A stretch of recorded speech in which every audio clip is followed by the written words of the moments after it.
What's up? What's up? Welcome to another episode of BIRGANG Nation Sports Talk. Today I got a special guest, Joey Castro, coming in from Philly Podcast. Castro, say what's up to everybody. What's going on? What's going on? Thank you for having me. I'm excited, man. We're gonna have some fun, man. Yeah, that's what we do. We have fun on these BIRGANG Nation channels. So, what have you been up to, man? I heard you got that storm down there. How you living Yeah, down? trying not to float away. Trying to pin everything I can, pin everything I can down. Like I was saying off the stream, I'm hoping it's not too serious. It's supposed to start anytime now. It's supposed to start around 2, so we'll see. We'll see Yeah, what happens. gotta get it in there before the storm take it out. Yeah, exactly. I recorded like 4 or 5 videos this morning just in case, Right? because I if I seen, lose power, I seen some of them looking. That's good videos. I like them. appreciate it. I'm hoping that you can keep the storm down there in Florida and don't make it up here to Bama. Yeah, we'll try. I'll try and stop it. I'll try and stop it on its way. Where this farther it goes. Well, all right, man. Let's get into it, man. Like I had AK on there, and I had a couple questions for him. Like I got some questions for you too as well. Like what's made you start with this whole bird gang? I mean, Philly podcast stuff. Like, what's your inspiration? Like, how long have you been watching the birds? Give the fans some insight on like what you've been up to with that. Yeah, I mean, I've been an Eagles fan like as long as I can say I've known football. I've been an Eagles fan, right? So, my story as far as the show goes, I kind of just started it during COVID. Like once COVID really started, I moved down to Florida and was just bored, wasn't really working, wasn't doing anything. So I was like, let me try talking about some Eagles. Like I talk about Eagles all the time with my friends, anyways, and a lot of them get annoyed by it. So I was like, let me just go on YouTube. I've seen, shout out to my guy Mike. Whether Right. it's Mike, whether it's Lord Brunson, Joey Shakes, Philly 500, my guy RB, like you name it. Like there's a lot of people out there that definitely got me motivated enough to want to do it, watching them and just being like, damn, I think I could do something like that. So, it was really just a whim. And I was just like, let me see if anything happens from it. And we've built a very cool community. I'm blessed, I really am. I'm blessed with the people that I've been able to meet over this past year. It's only just hit a year. And it's just been a blessing. It's been a lot of fun. We're at 2K now. Ooh. We've had a lot of cool guests on and stuff. So it's been a blessing, but it just all started from just saying why not. I'm gonna try something new. Why not? We'll see what happens, and here we are. Yeah. I feel you. That's how it was. Everybody got that COVID in them because they Exactly. after COVID, I was in there watching, like you said, Philly Mike and all those guys, you and a bunch of other guys. I'm like, man, they do a good job with this, man. And like, why didn't I ever think about being on that? You. And like you said, I got like all my friends. They're either Cowboy fans, Niner fans. I've come from Cali, so the Niners are deep down there. I got a lot of Niner fans out there, or Raider fans. You know what I'm saying? So whenever I'm trying to pump up my Eagles, they're just trying to knock me down. You know what I'm saying? I was like, we Yeah, I happy feel and I feel like a lot of, and I don't want to say like they get annoyed of it. Obviously, like Brandon, who's my co-host, he's been my good friend for a long time, and me and him talk about football all the time anyway. So, like I said, it was just like a natural transition because I do this on Facebook all day. Like I'm trolling, like my friends that are Cowboy fans, or I'm arguing with somebody. So it's just, it just felt like such a natural transition, to be honest. And I'm glad I did because I definitely don't regret it. It's been, like I said, a blessing. It really has. Oh yeah. I love it, man. I love meeting all you guys, meeting, new Eagle fan members I probably wouldn't have met any other way. You know what I'm saying? Like you get to talk with them, chop it up with them. You talk more than just birds with them. You know what I'm saying? You can talk a little bit of life stuff with them, and it's good. Facts. Our community's growing, and I like how everybody's kind of helping each other. Boost up that platform. You know what I'm saying? So we can become the best, bird game platform, Eagle content creators out there. You know what I'm saying? Like Facts. some really good guys out there to do a lot of good work, and I like salute you guys, man. You guys definitely hold it down for us, up and Appreciate it. content creators. So much love for We that. got to, man. We got to. Yeah. I mean, there's a lot of great ones. There's a lot of underrated content creators in the Eagles sphere. So, we're among some great company. And like you said, everybody's so down to help each other, which is dope. Like that's one thing I feel like we didn't. I feel like COVID kind of helped that, because there was always a community on YouTube as far as Philadelphia Eagles fans, you know what I'm saying? But like you said, it was the OGs that were doing it, you know, and shout out to them. Yeah. But I feel like COVID really opened up a lane for a lot of these, you know, younger or, you know, our age, whatever it may be. You see so many, you know, shout out to Big Play Slay. He's making Yeah. videos, Lindy Enzo making video. Like there's so many AK Eagles, like you said, so many people that are hopping on now, and it's dope. It's dope. It really is. Like we have probably the most vocal fan base probably in the NFL, in my opinion. Like I think that we have one of those fan bases that is always going to talk. You know what I'm saying? We're always going to defend our team. So I like it. I love it, to be honest. Yeah, I am always going to be trolling Sixers fans. Yeah, I love it. Yeah, man, it's been nice. Even that Big Play Slay, like I didn't even know he was a youngster.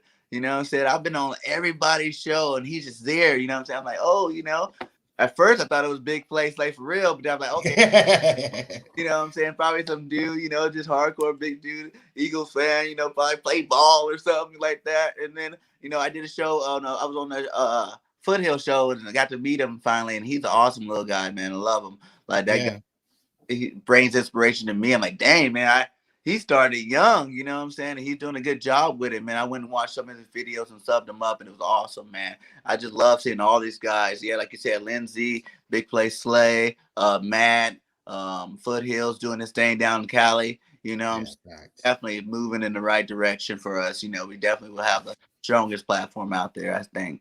Yeah, there's so many people. So many, like I feel like every time, that's why I try not to even shout people out in my videos anymore. Because it's like I just need to do a full video of shout outs, because it's like there's like 5,000 people. You start getting lost, and you know, and then you forget to mention one person, and it's like, oh damn.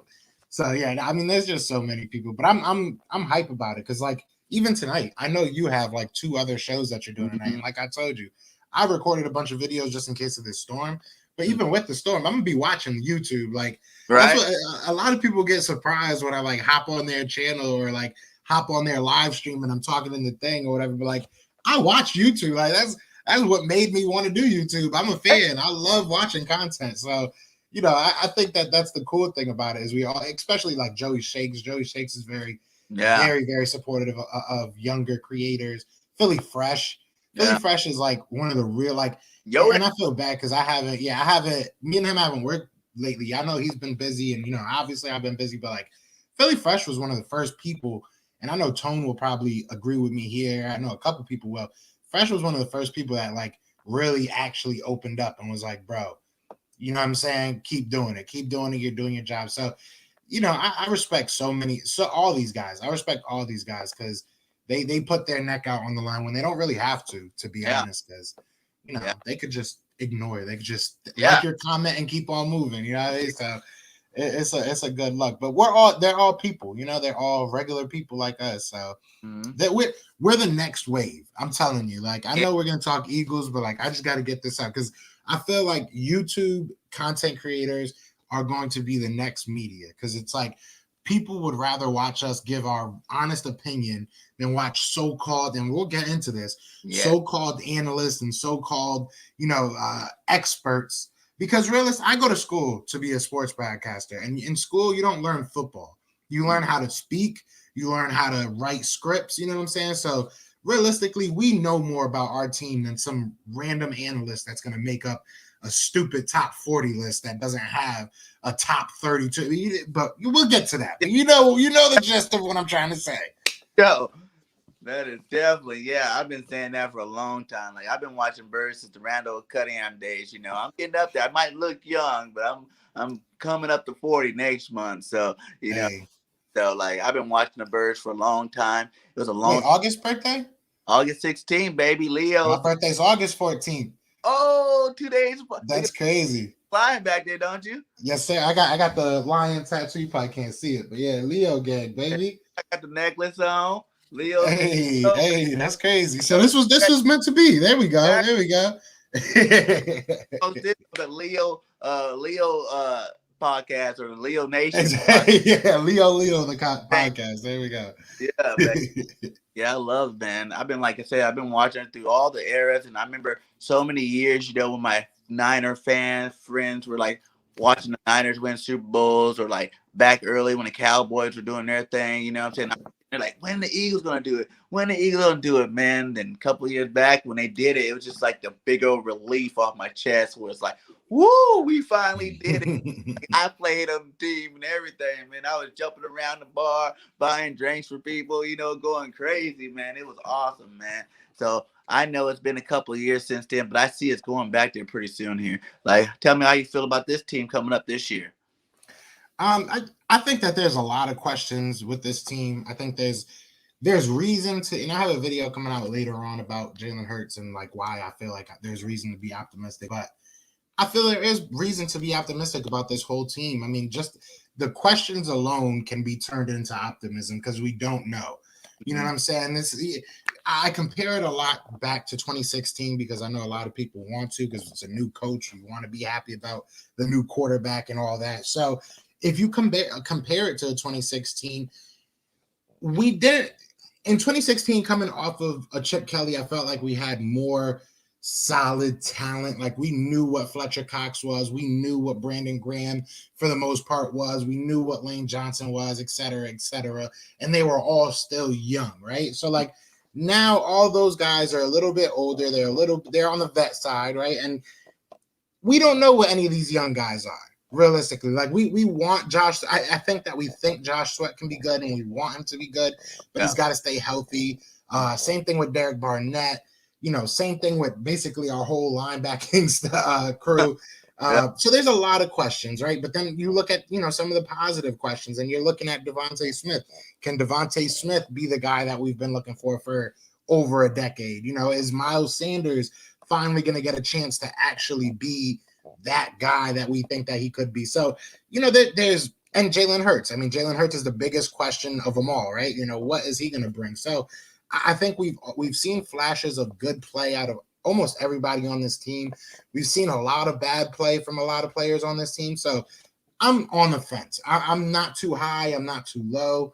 Obviously, I want them to win. I want them to be competitive, but I'm ready to be a little bit on the, at least we didn't get blown out train. Like, that's kind of what I'm kind of feeling about a lot of these games. Like, I'm just hoping to be in them, especially if we win, because if you're in them, you got a chance to win them, right? Like, you never know. Like, I think if Jalen Hurts can at least be that good that he keeps us in games, and our defense is at least that good that they can keep us in games, then it could be a fun season. If not, then it might get ugly really quick. Ugly. If like what's been happening the last couple of years where injuries happen, it definitely can get ugly fast. You know what I'm saying? But I try to stay on the positive note. Like I said, I think the Birds going 12-5 this year. I think Jay Hurts going to be an MVP candidate. I think it's better than Lamar Jackson. I think we got the best quarterback in the division. You know what I'm saying? We only got to see a little sample size with him last year. I look at it like he said, like it was his preseason. He didn't have, COVID made sure he didn't have no preseason games. He didn't have no off-season training. He's behind Carson, which we all hope was going to be great, last year. Who turned out to, cry his way out of Philly. And so he was thrown in there. And then when he got thrown in there, people don't realize those stats are kind of skewed, even though he did break a couple rookie records, which I think you got to look at with the B team, as I always say. He was playing with B team players, you know what I'm saying? The worst line you could probably put together for the end of a season, you know what I'm saying? Receivers that wasn't gelling with nobody because Carson wasn't throwing nobody the ball right, you know what I'm saying? So he came in there, he did what he could do, in the situation that he's in. And from like the workouts I see out there right now with him, man, the boy's ready. You know what I'm saying? He's ready to fire it up. I watched him here in Alabama play. And, even when he went over to OU, he's been good his whole time. You know what I'm saying? Like, I didn't even want Tua to go over him, but I understand Tua threw the ball a little bit better at that time. And that actually gave him a wake-up call. Once he went to OU, he knew he couldn't just be that running quarterback. He has to throw the ball better. And I think that transitioned his game a little bit better off when he went to OU there. And then you look at those numbers he put up there, second in the Heisman, but he had better stats than Joe Burrow. You know what I'm saying? He was the best to me, like that year, you know what I'm saying? Coming out, he made CD Lamb, you know, all the Cowgirl Mhm. fans out there, like, oh, we got CD without Jalen, you know, CD didn't have that good of a year, you know what I'm saying? He was good, but he wasn't that good, you know what I'm saying?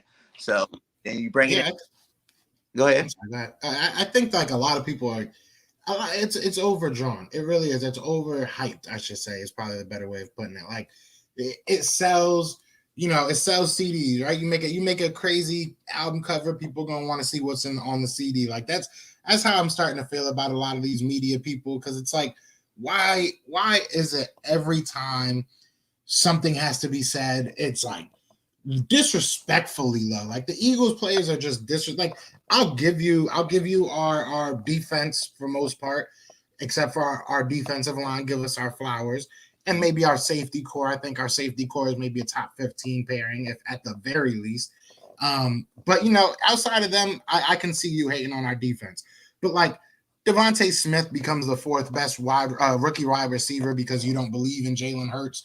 Come on. I mean, like, come on. But you believe in a Zach Wilson. You believe in an Elijah Moore and Zach Wilson combination. It's just, I feel like a lot of stuff is done so Eagles fans can react. Because, I mean, I did the video this morning, and it's not that big of a deal. It really wasn't. I just thought it was funny. And I knew some people would get upset about it with the whole, you know, cartoon or whatever. It was funny to me. It You know, was I'm not gonna lie, it was funny, but at the same time, it just continuously proves my point. Like even the social media team for Indianapolis put up a thank you for all the Philadelphia fans and all the engagement that the post got, because that's what they know will happen. If you say our name, we're going to come, and you could call it trigger, you could call it saw, whatever you want to call it. Like we're going to defend ourselves, we're going to defend our team, and if you're going to be putting people out there like Carson Wentz that's at like number 18 when he had a terrible year last year and gave up. You know, I can't put enough value on heart. I can't put enough value on that. And we've seen it time and time again. Tom Brady, I'm not saying that Jalen Hurts is Tom Brady, but Tom Brady has made a living in the NFL by doing what a lot of people just say he cannot do. You know, whether it was out of the draft and literally looking like a father already. He had the right. dad bod, right? Like, you know, he was not supposed to be who he was. He came out and he did his thing. I mean, people want to hate on Jalen Hurts so heavily, but he's the only one with some NFL experience, and he actually won us some games. Like, he won us a game, and he put us in some games. Like, we could have won that Arizona Cardinals game if our defense wasn't absolutely garbage. Like, they gave up like 40. Didn't get pulled. We could have won the Washington game. So it's like, if we do win those games, what are we saying then? You know, what's the thought process then? Like you said, you have to look at the good and bad. You know, obviously he has stuff to work on, but there's stuff there. Like, you know, people don't just break records because, you know, like just because, oh yeah, no, like there was nothing there for him to break records with. It's not, and I know that it was like some of it was his running, but I think he passed for over 300 yards for like 3 games. That's what I was. And Wentz didn't do that. Shoot, Daniel Jones didn't do that for like 16 games. So it's like, I mean, what are we really saying? You know, it just doesn't make any sense to me. It's just keep that energy. I don't think I've seen Lamar have too many 300-yard games or 100-yard rushing at the same time. You know what I'm saying? Like, he's a good runner. You know, I think a lot of it's going to be this year. It's not going to be Jalen actually taking off, you know, just to show that he can run. It's going to be more of him taking off. You know, I like watching a couple plays I'm putting this video that I'm making right now on him, where it's just like I'm sitting there, no one's open. You know what I'm saying? 3rd or 7 or something. I can run this 7-yard slide or run this 7 yards out of bounds to keep the, you know, drive going, keeping the chains moving type thing. That's what we're going to see a lot of, you know, hidden yards coming from Hurts, you know, this year. I see that happening a lot, actually. But then, like you said, with our offensive line, when they're healthy, man, you know, those some big boys up front. You know, so when they're healthy, we're dominant. You know, the offense is dominant. He's going to have a lot more time than he had in those 4 games. You know what I'm saying? He's going to have a lot bigger holes to run when he is running the ball games. And then, like, maybe even the option play with Miles Sanders, that's the RPO stuff. And even putting in, I heard they were even thinking about putting in another back, like having 2 back sets. Because you imagine Gainwell on one side or Kerryon Johnson on one side and Miles Sanders on the other side doing like a double option play. Who are you going to stop? Exactly. And Yeah. To be there, and people are running free. And these are the players, you know. Look, I love Miles Sanders to death. Don't get me wrong. I'm a Penn State fan, so like I went crazy when we signed him. But Miles Sanders isn't Saquon. Maybe Miles Sanders isn't going to be. He might not be number one running back of all time. It's cool, but Kerryon Johnson, Kenneth Gainwell, Devontae Smith, Quez Watkins. These are guys you put the ball in their hand and you let them work. You know what I'm saying? We got a bunch of people that you don't need to throw 50, 60-yard bombs to. You don't need to have, intricate routes or crazy, schemes and stuff like that. You need to just get them open. And I think that's even Dallas Goedert. Dallas Goedert is a tight end that was running most of our screens last year. So it's like we have so much athleticism that it's gonna help, in my opinion, help Jalen Hurts out so much, because all he has to do is read the play. And I know it sounds easy or sounds stupid, but that's really all he has to. He has to just make sure that the play's there, and if not, you have your legs. I think that the whole one read quarterback thing is so overplayed. Yeah. I don't need if you can run and get us 4 or 5 yards, bro. We've said this about Carson how many times? I don't want you sitting in that pocket for 10 seconds. We don't need that. We don't need you, the Donovan McNabb play that it was like 24 seconds. That was cool, but I don't need that every play. I don't want that every play. I want a quarterback that's going to make a decision. You know what I'm saying? And yes, it down the line, later in your career, when you're in the playoffs, reading the field, being able to go through your progressions, that's obviously a big thing. But now in your progression, that's something you can work on. Mm-hmm. But when you're on the field on Sunday, work on that Monday through Saturday. Right. But on Sunday, I need you to be ready to run if you have to. I need you to be able to say, no, I'm good. I'm out. You know what I'm saying? Go get those yards. And that's the biggest thing. We can't handcuff him, because we did that with Carson Wentz. Mm-hmm. We wanted him to be that guy that sits in the pocket and doesn't roll out too much, doesn't want to do this, doesn't run too much. And it hindered him. I think, whatever. I'm not going to talk too much junk about it, but, I think it hindered him in that aspect. So it's like, I don't want to see that happen with Jalen Hurts, but at the same time, I do understand he has to work on that. So like I said, work on that Monday through Saturday, but Sunday, go out there and do what God told you to do. What God gave you the gifts to do. Make sure you make a play every time. And then I even look at, I don't even think so many people watch, because you can see that he knows how to move in the pocket. You know what I'm saying? There's not every time, when I was doing this video, I realized that he didn't just always just get out the pocket to run. He made a lot of good plays, a couple of touchdown throws off of just getting out of the pocket, using his, get him out, kind of like Russell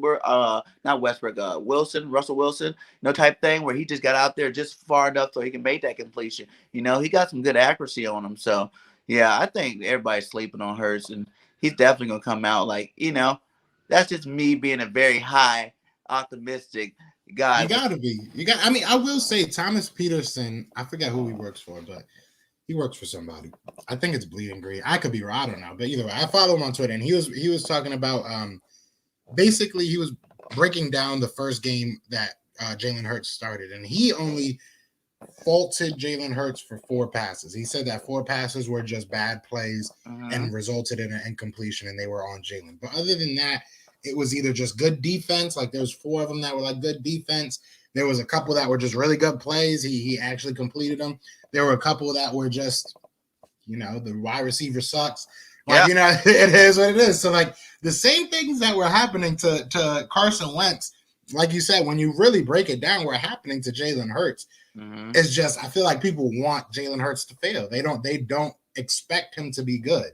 We're still upset about that second round pick, and even Eagles fans do it. So it is what it is, but we'll see. I think that he'll be all right, though. Look at this Cowboy hater. Oh man. Yeah. Keep it on. Keep support. Keep the hate real, cowgirls. All good. The hate real. When we go down to Dallas and womp on you guys don't know what time it is. Facts. That's how you know. We were saying this earlier. Eagles content creators are king, because they always got to come to our shows, right? Yeah, bring it. I love it. I'm saying? Cowgirls all day. I'm saying? Dak ain't doing nothing this year, guys. Come on now. Jalen definitely going to be better than Dak this year. And I'll put my on that one.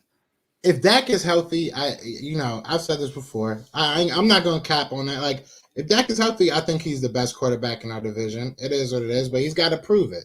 He's got just like everybody else. Like, he's not until he goes and plays a game and he's healthy. He's not healthy. I don't care what none of these Cowboy fans tell you. Like Sean Lee was healthy every week until he had to play. You know what I'm saying? That's how it works. Until you got to go play, until you are out there and I see you, you know what I'm saying? I'm not gonna believe it. It's cool that you're in, basketball shorts and a cut off t-shirt running around. Let's see what happens when there's defenses out there. Exactly. Let's see what happens when the pads come on. Like the Cowboys are delusional. I don't know what's going on in Dallas. I don't know what's in the water, but I've seen them be delusional before, but like this is extra. Like, bro, last year y'all sucked. Like y'all realize that y'all were trash last year. Like they keep on bringing up like one game that we lost last year. We were trash too. Right? Yeah, we lost to Andy Dalton. Y'all sucked. Yeah. Y'all did not make the division. Like y'all did not make the playoffs. Yeah, like I don't get what y'all so. You know what I'm saying? Like what did y'all do that makes y'all so much better than last year? You got your quarterback that was 1-3 back. That's what you did. That's what you did. That you had a quarterback that was 1-3 against some of the worst teams in the NFL, outside of maybe the trying to think who was good. The Rams. The Rams were no. I don't even think the Rams made the playoffs last year. Did they? I don't even think they did. So or they might have. But either way, like what do the Cowboys have to be excited about? I don't know because they seem hype. The Giants. I'll give you this. Giants finally beat us last year. You guys could have made the playoffs. You know what I'm saying? You had a good defense. You lost Saquon Barkley. If Daniel Jones is a decent quarterback, I understand why they're hyped. I get, the excitement for that team. Washington football team, I get it too. If you guys can find a quarterback, you guys are way better than you guys have been in like the past like 30 years. So I get you being, hype about that. Dallas, what the hell have you done? Like you've literally not done anything. With the draft, I said this on my show. I would have been nervous if you guys went full defense, and that's what you did. So I respect that.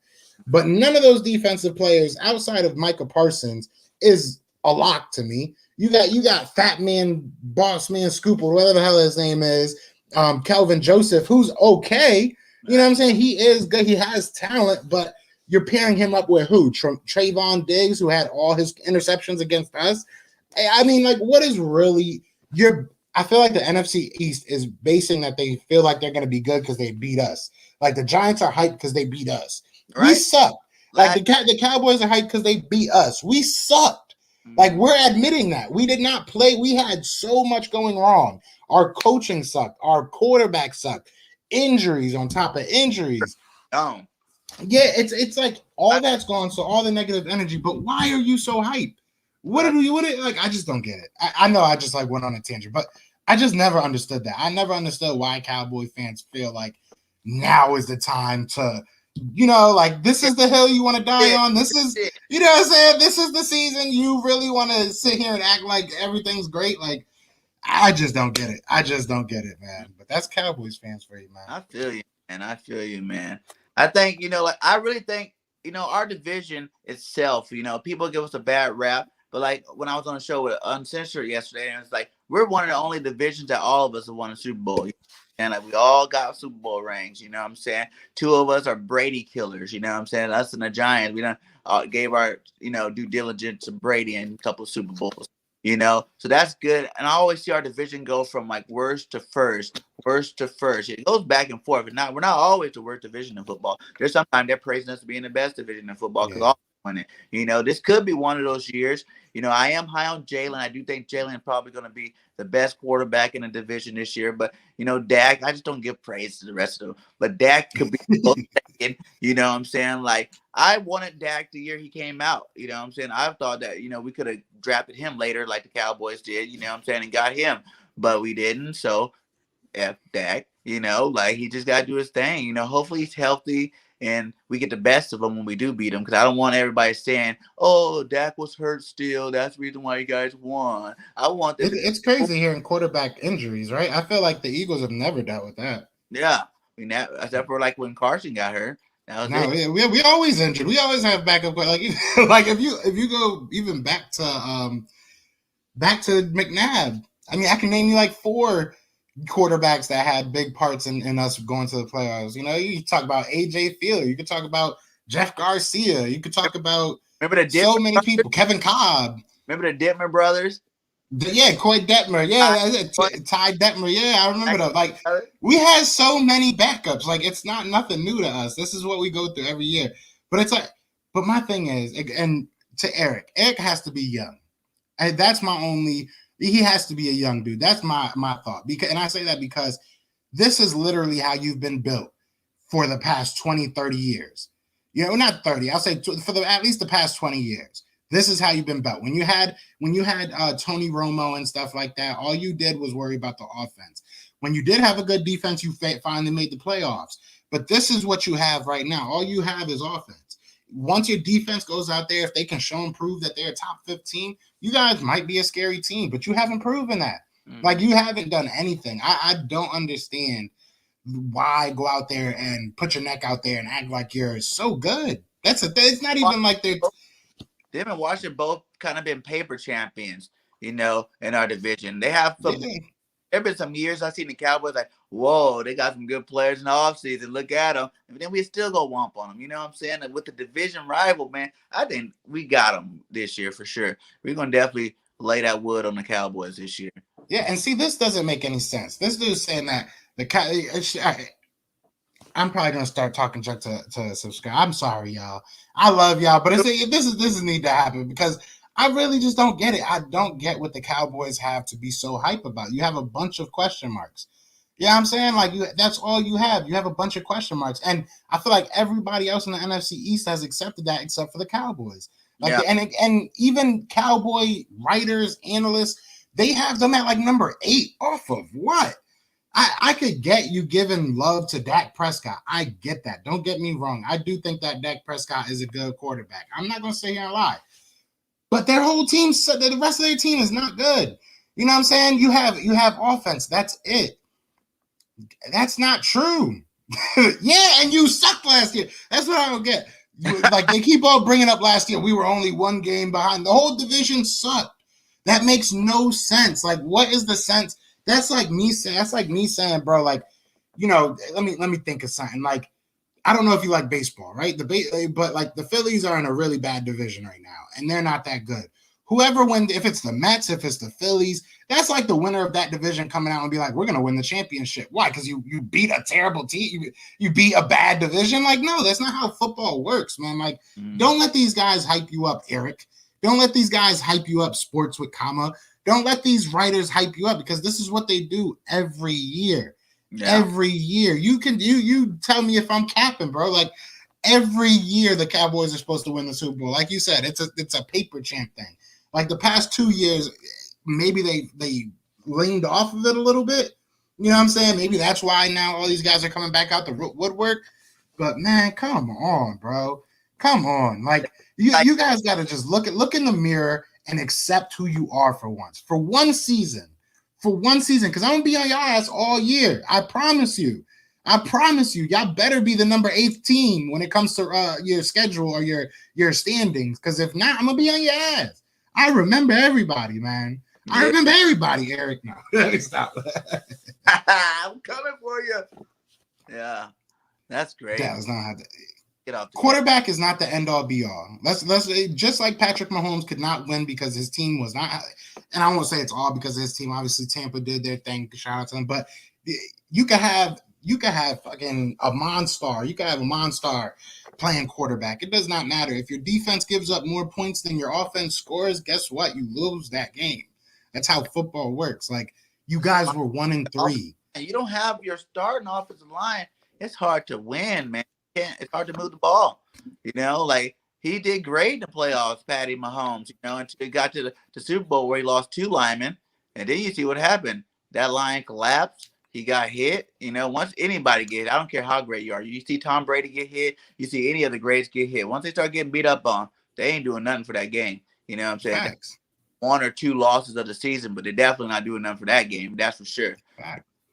So, Yeah, man. We And gonna name another team that won just off of offense, right? Tampa was going crazy with their offense, but what ultimately won their championship? amazing.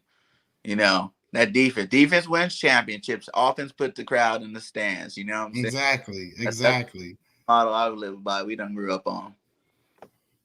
So, what do you think about our like Goddard this year? You know what I'm saying? Let's get some player, scouting reports from you. What do you think about Goddard this year? Do you think he's ready to take that next step? Or do you think Ertz, should come back and go ahead and let him sit down for another year? Well, interestingly enough, Dave Spadaro was on XM, I want to say last night, Sirius XM, and he said that he has the feel that, don't quote me exactly, but basically what he was saying was that he thinks that Zach Ertz is going to report to training camp. So he doesn't think that a trade is going to happen before training camp. Obviously, that's just his opinion. It's not anything, solid. We did also hear that Merrill Reese said that he's going to be traded before training camp. So who knows, right? Yeah. But as far as the guys we have, I think that Dallas Goedert is more than ready. More than ready. I did get to interview Jack Stahl, the guy the undrafted free agent that's playing tight end. I think he's probably going to be our number 3 guy behind Richard Rodgers. And Jack Stahl was saying that Dallas Goedert is one of those guys that just has taken him under his wing, and he hasn't asked. So he's saying that Dallas Goedert's been a big leader, and I think that was the question. That was can you replace what Zach Ertz was in that locker room? Because I think the talent is there. I think we all see what Dallas Goedert can bring to us on the field. So I think he's athletic than Ertz is. I think he's more of an athletic, bigger target. You know what I'm saying? He's got a little bit more speed to him than Ertz. I agree. Yeah. I agree. I think Goddard's is, I can't say his name. Goddard is more. Goddard's is my fantasy football team name, so I always say it like that. But anyways, but Goddard, I feel like he's more made for what the NFL is and where it's going. Like we were saying earlier, he's a guy that you throw screens to, and not many tight ends you can say that about, to be honest. So he's somebody you can scheme into the offense, and defenses have to be wary about, whether it's as a blocker or a receiver. So I'm excited for him. I think that he deserves the shot. I think that this is the year. I love Zach Ertz. If he comes back, I would not be mad. But even if Zach Ertz is back, I think this is the year you got to kind of push Dallas Goedert to the forefront, and at the very least, see what he has. He's making Zach second, and then Richard Rodgers third, and then Stahl be like that guy that rotates. If Zach Ertz is here, yeah, if Zach Ertz is here, because I think Zach Ertz is going to be gone. Yeah. But if he is here, I wouldn't even say second. I think that it's hard. I think that you do have to see what Dallas has, though. Oh, like when he got that ankle injury, I think the 2 years since the Super Bowl, he kind of went down a little bit in terms of athleticism. Obviously he can catch. That ain't gonna ever go away. You know what I'm saying? But even watching some of the highlights from last year, even when he did get open, he was moving a little bit slower than he normally were moving. He never been a really fast guy, but it seemed like he just lost a step or two there. When you see Goddard catch the ball, he seemed like he had a little bit more spurt to him. You know what I'm saying? So, I think he had the 1A, 1B, if he does stay. But like I said, I think he needs to go. We need to see what Goddard's about this year. He's on contract year. You know what I'm saying? I've been seeing some videos of him. He's looking good. You know what I'm saying? He's out there with Hurst, getting that chemistry. And like I said before, if, Zach don't want to play for us, let him go. That's the thing. That's my biggest thing. Yeah, if you don't want to be here, it's cool. Like, we're at that point, man. Mm-hmm. It's just like, I'm okay with not being great this year. I really am. Like, I've totally accepted it. I've accepted that we might win 6 games. We might win 4 games. I've accepted that. I'm okay with that. I feel like for once, there's actually I don't want to say for once. I feel like in 2016, there's a plan. There's actual, we have assets. We have out if Jalen Hurts isn't that guy. I'm just going to ignore Eric Nunez because he's just saying stuff to say stuff at this point. I was going to respond to that, but it's like, that doesn't make sense. But anyways, no, I feel like we have an out. If the players that we have on this roster aren't good enough, I think that we can figure it out. Nobody's contractually tied to us anymore like that. So, outside of the veterans like a Darius Slay, Fletcher Cox, unfortunately, Lane Johnson, Brandon Brooks. Those four names worry me for next year. That's the only thing that kind of worries me about the future. Kelsey. But yeah, Kelsey's probably going to leave. So this is probably it for him. So I've kind of accepted that, but like there's kind of a little bit of me that thinks that they'll be back. God, I'm sorry. On that note, do you want to see Landon once we get him all signed? Do you think he should take over Samala, this year, or wait till next year, take over for Kelsey, or next year draft a center and let him stay at left guard? Because that's a big man, you know what I'm saying? Like, could you imagine him and what's his name? Dang, the left tackle. Jordan Mailata. Both of them that two. would be I would put him at guard if he's healthy. I would put him at guard. I mean, you gotta put your best players out, especially at offensive line. He's played damn near, I think, every position. I don't even want to say near. He played every position in college. I mean, you've seen him in Alabama. So talent-wise, that kid's a monster. I mean, he's literally like driving a truck. You know what I'm saying? Like, he's just huge. He's a monster, a mauler. So I think that if you can get him on the field, you do it. And if he's a all-pro left guard, you figure out the center next year. I think that you have to figure it out. We're in a good position. We're in the position that we're allowing competition to win finally. Like this is something that we needed for a while. I would even say like literally right after the Super Bowl, this probably should have started happening. We probably should have cut our losses with some players and started realizing who was going to be our future. So I think this year, if Landon Dickerson can show that, hey, I'm better than Isaac Seumalo right now, you put him in there. You know what I'm saying? If he can prove that he's better than Jason Kelsey, you might want to put him in there right now and just say, hey, Kelsey, bro, just chill, take this money. You know what I'm saying? Because Kelsey's here for us. Like, I think that's what a lot of people don't realize. I mean, maybe they realize, but like Jason Kelsey isn't here because he needs the money or he really, really wants to play. I mean, I'm sure he wants to play a little bit, but he's here because he knows we need him. Like, we have no real other option right now, like other than forcing somebody in there. Like, we could force like an Isaac Seumalo to move. We could force like a Nate Herbig to move in there. We could force an Isaac Seumalo, but I feel like him being here is just such a perfect transition. And if it's something that, like I said, even if it's Nate Herbig, if Nate Herbig goes into training camp and they're like, damn, this dude's ready to play center right now, you look at Jason Kelsey and just be like, chill, eat your money, take that money. If we need you, we need you. I know he was an all-pro last year, and he can probably be an all-pro again.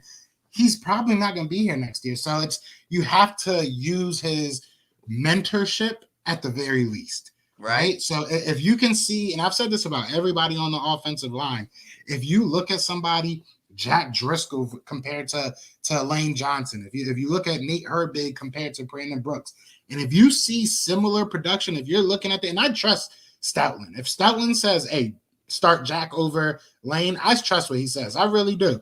And if you don't, I don't know what to tell you, because Stoutland is literally the only thing I trust on this team right now. But, like, I trust his opinion. So if he says, look, we're getting the same production out of a Jack Driscoll, we can get the same thing out of a Nate Herbig, you go and look for that value. You look for what value you can get out of these veterans.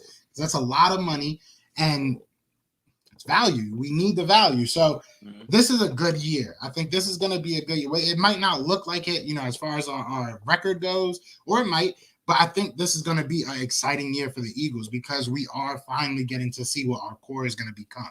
And that's exciting. That's really exciting. You remember when we first got Fletch, when we first got Zach, well, even Zach Ertz took a couple years, but when you first get Brandon Grant, you started seeing all these players coming in. You're like, okay, we got Lane Johnson.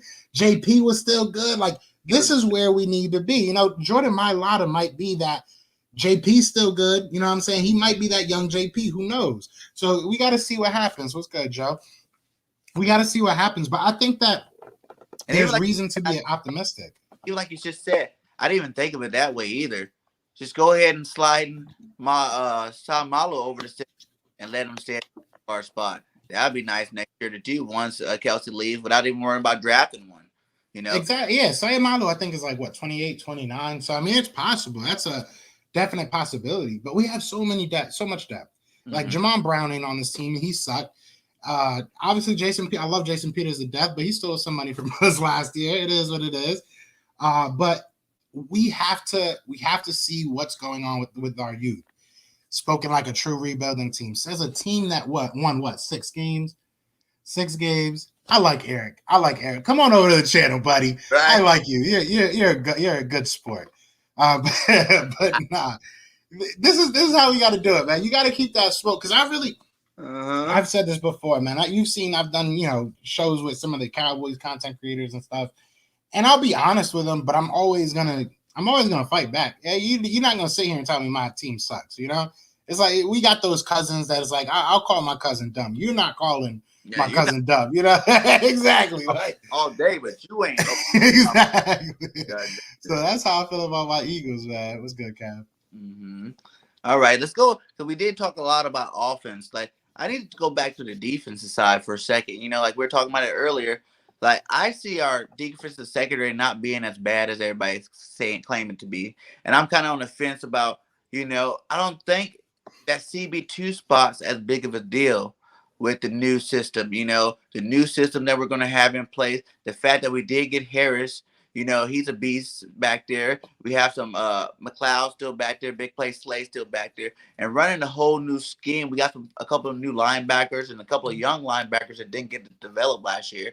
You know what I'm saying? That can cover up that middle a little better. And I think that second CB probably won't be as big as a need as everybody really think. I feel like a lot of people are like, if we don't get it, our team's gonna suck. Our team. I'm like, no, slow your brakes. Our line got better. Meaning there's going to be less time for quarterbacks to get the ball off, what I'm saying, or people in their face. So that's going to make the, coverage a lot better for us.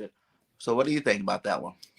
Yeah, I mean, it's very dependent on our defensive line. Like you said, you have to, if our defensive line can get pressures and, but I mean, they can work against that. We've seen that, we've seen that they get the quick passes going. Mm-hmm. So I don't think that a CB2 needs to be an all-pro guy. He doesn't need to be, the best player in the world, but I'm a little nervous going in with Jaquette and, Zach McPherson. Shout out to Jaquette. Awesome dude. I was able to interview. Awesome guy. Love the guy. And I'm not saying this in no, malice type of way, but he wasn't given a rookie year. Now he has a freshman year. Off season, excuse me. And, so maybe that'll help him. I think he has talent. But it gets me very scared because unless our there has to be a lot of things that go right for our cornerback 2 position not to matter, right? Because I feel like last year that was our weakness. If we can't throw it to Slay, we'll just keep on beating up Avonte Maddox or keep on beating up whoever's going to be there, Zach or Michael Jaquette, whoever's going to be on that cornerback 2, they're going to pick on him. So we know that, and it's going to be quick twitch plays. So I don't know. I don't want to sit here and say, oh, if we don't get Steven Nelson, we're going to be absolutely garbage.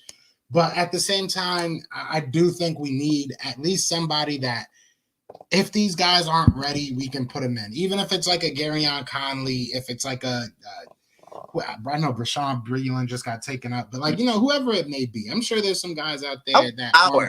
I wanted to make the trade for Howard or Gilmore. Yeah, I don't think that's going to happen. I don't think it'll happen. And if it did, if nobody's gonna like that trade, nobody's gonna like that. What we're gonna give up? Because realistically, like their first that they gave us Miami back there first that they gave us for next year. You know what I'm saying? And they're gonna want more than that. That's the thing. They're gonna definitely want more than that. His contract is cheap too. His contract is low key cheap right now. Go throw that. I don't know. I would love it. Don't get me wrong, but I just don't see us going to get and I don't think a cornerback 1 would want to come and play second fiddle to Darius Slay, or Darius Slay is not going to want to play second fiddle to another cornerback 1. So it's like it sounds good.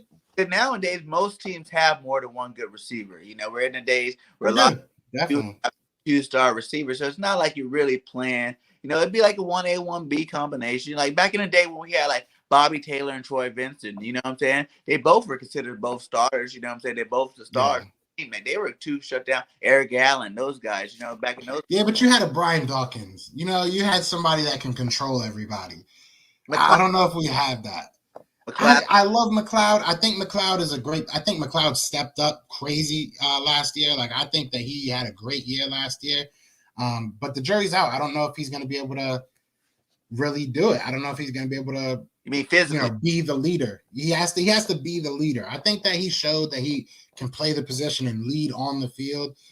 But can he calm people down? Can he, if cornerback one is mad at cornerback two, can he get in the middle and be like, bro, guys, even Malcolm Jenkins could do that. Malcolm Jenkins was somebody that would be like, guys, shut the heck up. Let's get back to work. You know what I'm saying? Rodney McLeod has to show that he could be that. Or Darius Slay, show that you could be that. Yeah. Whoever wants to step up, step up. Let's see it now. This is your time. The team is right. We have talent, and all we really need is people to step up and to do their job. You know what I'm saying? Step up as leaders and to do your job. So, maybe I just don't think it's gonna happen, to be realistic. I would love to see it though. Even like a Stephen Gilmore, I would not be mad at that. A lot of talent this year and the last year. The youngster from last year too. Like, I just think last year they just wasn't getting the coaching they didn't get. They didn't get the experience that they really need. Like the COVID season, not having that off season probably really hurt them a lot of the time. Just the way our defense was run. Like the cornerback were put on the islands last year. Yeah. No real help most of the year. Even Big Play Slay, everybody tried to hate on him for those bad games, but they were against top receivers for one. And even the best need help sometime. You know what I'm saying? When you going against the Devontae Adams, you know what I'm saying? You're going to need some help back there. I don't care who you are. You can be Gilmore. He's going to need some help back there. He got 40 behind him. You know what I'm saying? Something like that. So, I think that's kind of one of the reasons why I think we can do it right this year. You know what I'm saying? Like, I like the fact that we didn't do all that 7-on-7 stuff. We worked on fundamental drills. You know what I'm saying? We got down to the basics. He's like, we can worry about that stuff in training camp. You know what I'm saying? But let's get these guys fundamentally sound, because a lot of them are young and they got a lot of upside to them. Like Kayvon Wallace. I know AK said he thinks Kayvon could take over McLeod's spot this year. You know what I'm saying? We got him lined up at cornerback a lot, which is kind of interesting to see. I don't know if that'll work. I mean, he's big, or at least bigger than Avonte Maddox. But I mean, who isn't right now? Avonte Maddox is pretty small. He's a little guy. He really, he has nothing but heart though. I think a lot of people will be surprised if he can stay in the slot. I think he'll do really well. But to everybody's point about the defensive line, Eric Nunez actually does make a good point. I'll give him this.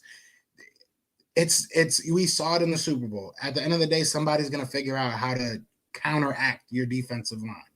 We gave up damn near 500 yards to Tom Brady in the Super Bowl. It's good to have a great defensive line, and yes, they can help a lot, but not the whole game. We have to have somebody that is competent in the second cornerback spot, even if it's just like Jalen Mills. I think when he was in the cornerback spot and they were doing the quick plays, he tackled. And it sounds so simple, but that's all we need you to do. Just make the tackle. Don't miss the first tackle. So we don't, like I said, we don't need an all-star. We don't need a Pro Bowler. We don't need a Hall of Fame cornerback too. But it would be nice to get somebody that you can count on. That's all we really need. But we might have that. Who knows? And then even how Nick said too. Nick and JG said that they're gonna be changing it up every week. Depending on who you're going against. So it's I think this is gonna be one of them, like we were saying, with Chip Kelly. You know what I'm saying? You're gonna hit them with so much new stuff, and it's gonna be new stuff that you're not gonna be able to say, okay, week 4, I can adjust to it. You know what I'm saying? Now we can stop them because we know what they're doing, because it's just gonna keep coming. New stuff every game this season. Now at the end of the season, you might be able to go back on it and be like, oh, okay, I kind of see what they were doing. But in terms of we're going to shock a lot of teams just from the newness of it. You know what I'm saying? The energy that we're bringing, newness of it, because you're not going to be able to, if they do what they say they're going to do and change it up each game like they say they will, I think that's what's really going to be the big impact on our defense and offense this year. Yeah, and like I said earlier, the offense has so many people that you just got to get them the ball. Yeah.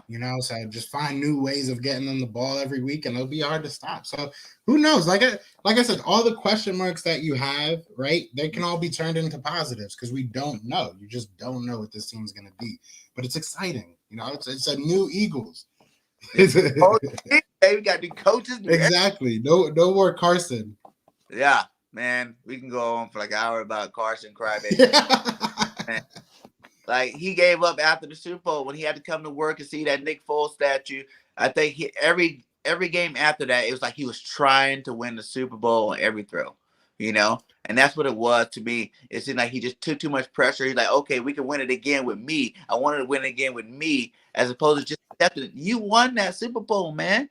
You know, you won it too. We would have never been in a position like that if you didn't have that season that you had. You know, 11-2 was he? You know, when he got hurt. So without that, we don't got that Super Bowl. You know, so Yeah. it felt like he didn't ever appreciate the win. You know what I'm saying? He didn't appreciate like, oh, I did win the Super Bowl. He came back trying to, then the injuries didn't help him, you know, or his confidence out. You know, oh man, I got hurt again. Oh man, I got hurt again. You know, oh now you got Jalen Hurts. But like you said earlier, you get paid that much money, you can't worry about nobody behind you. Seriously, yeah. You give me $30 million, bro. Man. I'll go out there and play in my boxer briefs. That eyes, you give me $30 million, I'll go out there playing my boxer briefs with you as my wide receiver. I do not care. I am not complaining about nothing. Like, and especially how much we made so many excuses for that man. Like so many excuses. Like, and I still do think, like, if we go, I still do think that his talent is very close to Dak Prescott's. I think that talent-wise, I still think Carson Wentz is a better talent-wise quarterback than Dak Prescott. Yes. Dak Prescott had everything else, though. You know, and it is what it is. Dak Prescott was not no punk. You know, like Carson just proved to me he's a punk. Like, until something comes out, a 30 for 30 comes out, and he's like, listen, you know, Howie was messing with my wife or something. Like, you know what I'm saying? Like, there's nothing football-wise that would make you just give up on your whole city, your whole team. And you know, and then so I don't get it. Bothered me. He didn't come out and give no love back to the city and then leave. You know what I'm saying? He didn't say nothing. He was exactly. You know, like you gotta have a little bit more heart than that. I think we just it's like broke his spirit. You know what I'm saying? Like he had his spirit broken, and he just was a sad puppy from that point on. You know what I'm saying? He didn't want to talk to nobody. He didn't want to do no interviews. You know, he didn't want to be out there, especially after we benched him for Jalen. He's like, man, you know, like yeah, that was the point that I knew this might not be for me. Like that is the saddest. Yeah. If his wife was like my sister or something like that, I'd be like, you better divorce that man. He is soft, bro. Yeah. Like how you gonna sit there and say, yeah, once I knew I had to fight for it, I'm good. Like I'm out. Like that's some punk. I have never heard that. My dad would whoop my butt if I ever said some stuff like that. Like the one thing growing up, like whenever my dad would like put me in a sport, if I didn't like it, if I came to him like, oh, I hate this, he'd be like, just finish out the season. Mm-hmm. You know what I'm saying? Give it your all throughout the season and you know, move on. And I didn't get paid $30 million to play Little League. So I don't know how much motivation you need. Like if you're not good or if you have a bad season in Indianapolis, your career is probably going to be over. Like, because you forced your way out of somewhere like that. That's what a lot of people don't realize. Like, if you're not good in Indy, if you can't turn it around, who do you think is really going to want you? Yeah. He is better than Dak. Eric. That back. If he don't do good in Indy this year, no one's going to want him no more. You know what I'm saying? It's going to be the end of the Carson Wentz show for sure. You know, exactly. I think with Frank Wright out of the Philadelphia was just a little too tough for him. You know what I'm saying? We expected too much out of him, I guess. You know, even though we did pay him all that money. I mean, Indy booed Andrew Luck for retiring after getting like 45 concussions. So, I mean, are they any better? Like, really? Are they really any better? I mean, they wasted one of the best quarterback of all time's whole career. Right. Peyton Manning. I mean, like, are they really any better?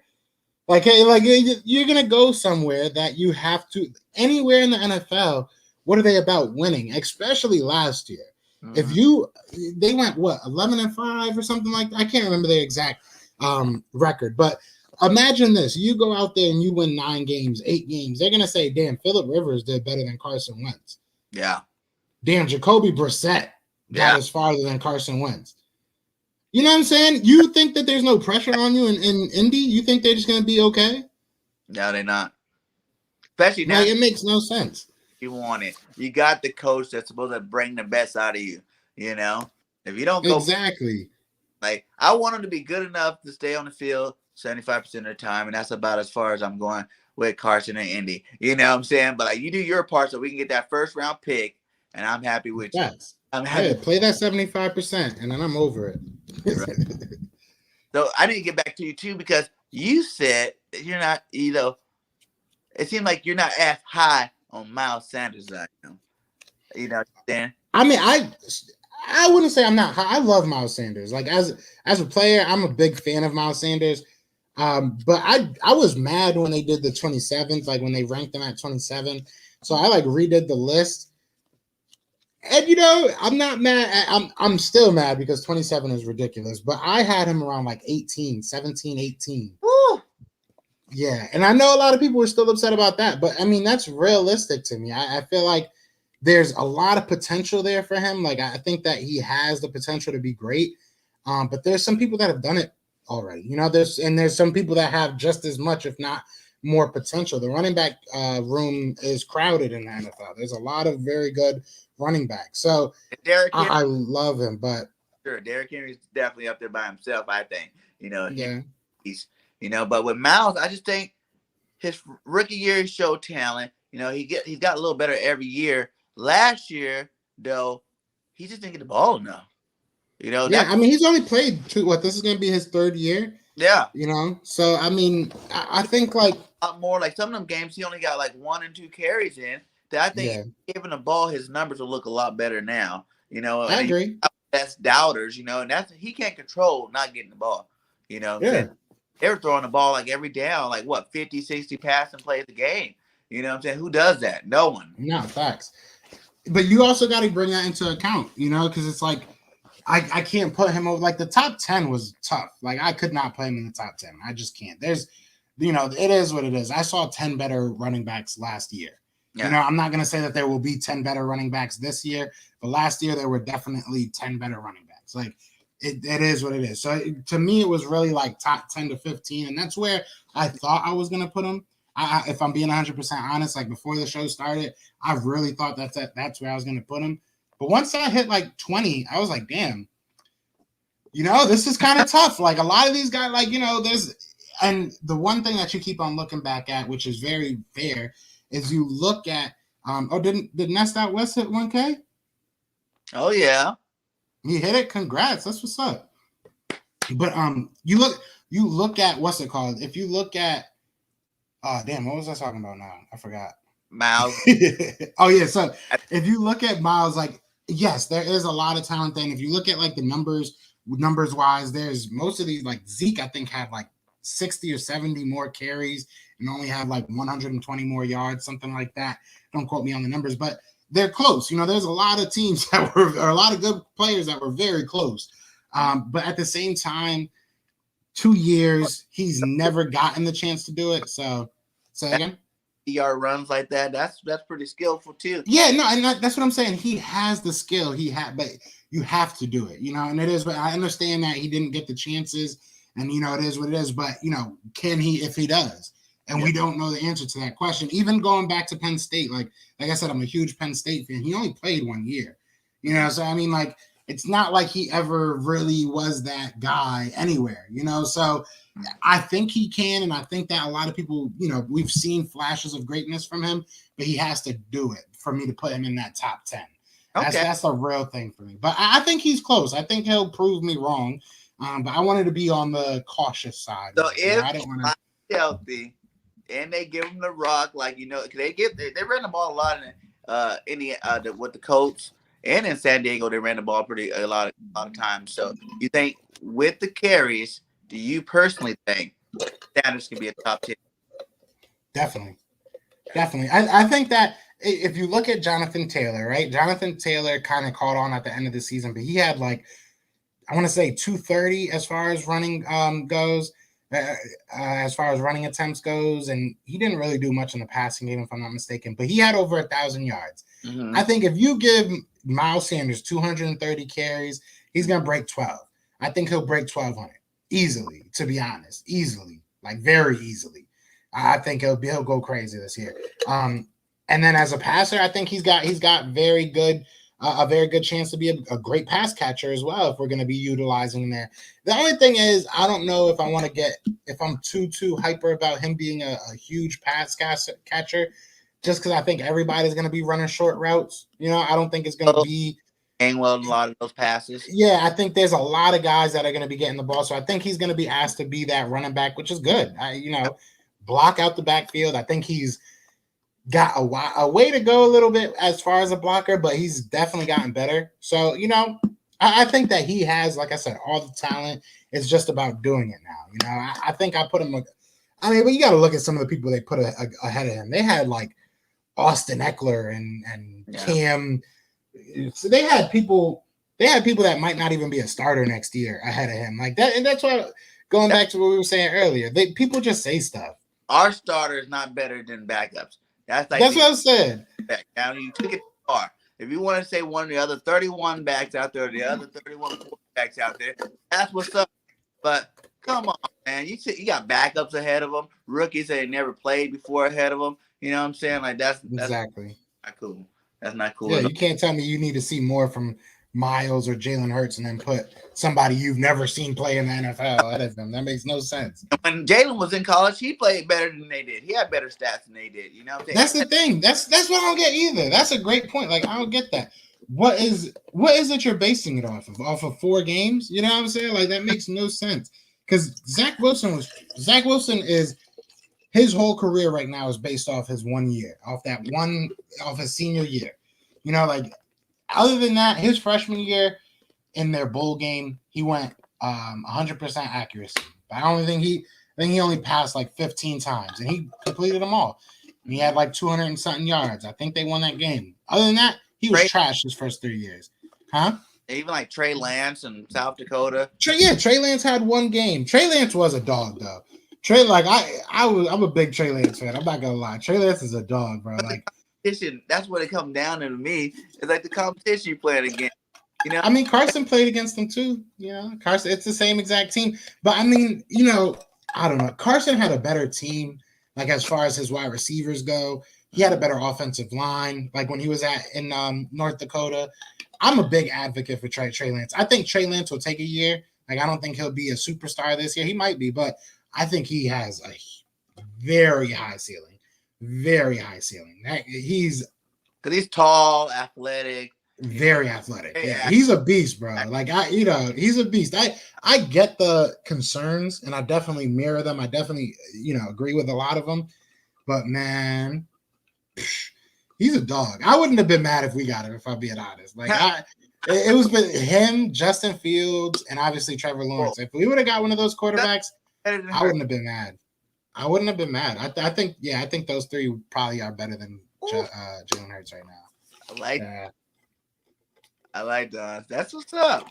I like Jalen Hurts. Don't get me wrong, but Justin Fields is a dog, dude. Like, I've seen Justin Fields. Like I said, I keep saying I'm a Penn State fan. I've seen him play at OSU. I've seen him. He transferred from Penn State, which hurts. It is what it is. We lost him because of freaking Sean Clifford, because we wanted to. Let me not get started. But anyways. I've seen Justin Fields play for a while, and he's a dog, man. And like I said, Trey Lance is probably the most unrealistic of those 3. As far as like, I think he's going to be a dog. I don't have proof. Like, I can obviously show you his last year, but outside of that, there's nothing I can do to really sit here and be like, he's going to be a dog. But Justin Fields and Trevor Lawrence, Trevor Lawrence to me is generational. Like, he's going to be a dog. Like, he might turn the Jaguars around pretty quick. But, I like Jalen Hurts. I love Jalen Hurts. He might be perfect for us. What about Mac Jones? No. You don't Mac Jones I think Mac Jones is overrated. I think Zach Wilson is very overrated. Like, I don't understand why people like Zach Wilson. It has some really good receivers. But I think Mac Jones, I think if he would have went to another team, maybe not so good. But I think going to the Patriots can make. He went from, like you said, he has some really good wide receivers. He had like Hall of Fame wide receivers, and now he has Julian Edelman, maybe. What's good, Rock? But like, who do they have? They don't got nobody. So Aguilar, baby, he just came off his best season. Oh yeah, they do got Nelly. I forgot they got Nelly. So there you go. They got Nelson. Who out there, right? Who? Sanu. Oh, they do have center. Yeah, no, I'm not. I don't think Mac Jones is gonna be that good, man.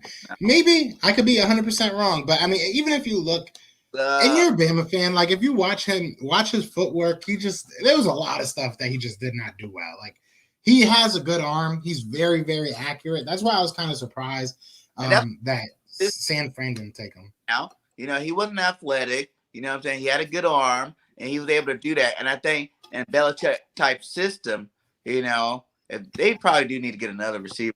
But they just picked up both of them two tight ends, though. They got some. Yeah, that's true. And they have I forget his name because I had him on my fantasy team. He was doing pretty good. He had like more passing touchdowns than Cam Newton in one game, but I forget his name. It's like Jacoby Myers or something. I forget what his name is. Yeah. I forget his name, but yeah, they have a decent wide receiver. I mean, maybe I just think like if you watch him in Alabama, he just made too many. He got bailed out a lot by his wide receivers. Like he made some dumb throws. He made some late throws, some questionable decisions. So we'll see. I don't think he should have been and he wasn't. He shouldn't have been a top 10 player, but we'll see. It is, but it's like I asked AK yesterday, if you could redo the first 3 picks we did this year, keep them the same.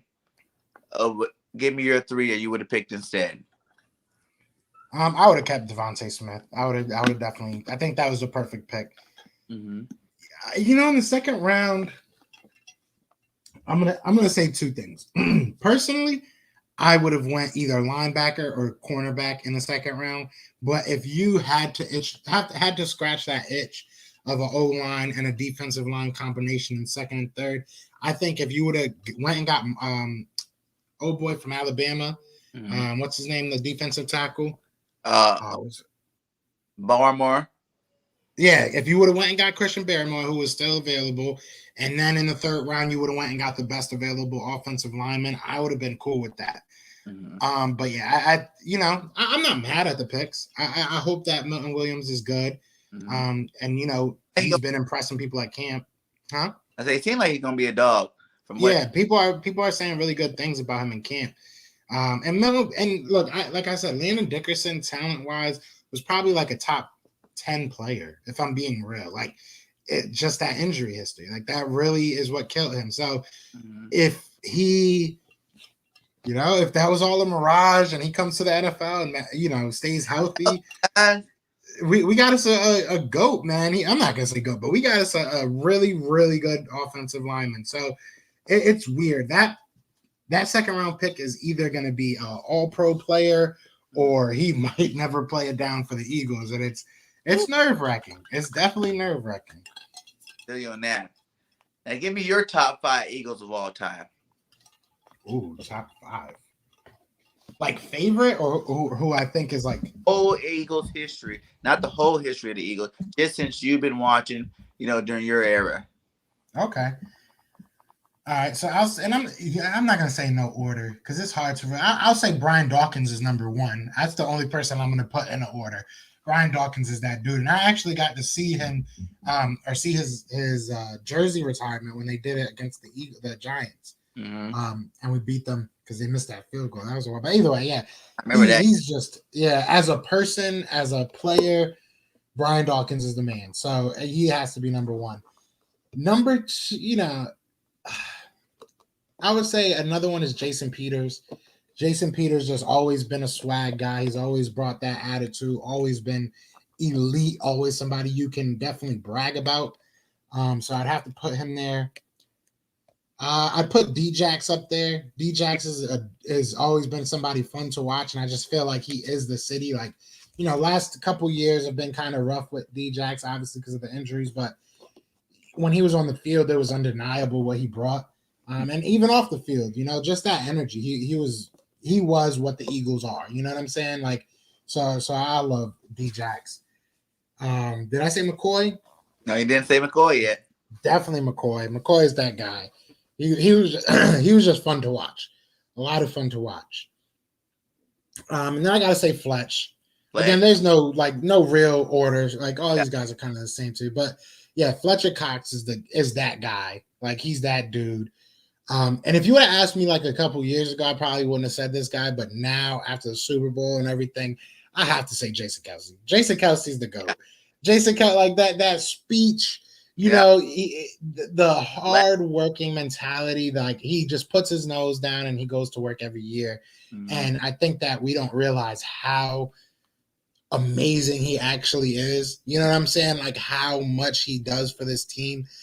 You know, even looking back to last year, 13 or 14 different offensive linemen combinations, but the one thing that stood true Yeah. was Jason Kelsey. And he's not even that big. So He's like one of yeah, he's not. He's small for the position. So these. I love the guy. I love Jason Yeah. Kelsey. He's one of those dudes, and there's so many people. To be honest, there's so many, you know, great. I got to meet Sheldon Brown. Sheldon Brown, that hit on Reggie Brown to Reggie. this day, or Yeah. Reggie Bush. I don't know why I said Reggie Brown. Reggie Bush to this day. I still remember that hit. So Yeah. there's so many people that, you know, shaped my Eagles ship, but those five are probably like the top guys for me. Nice. Nice. Like I said yesterday, I'd probably go Randall Cunningham.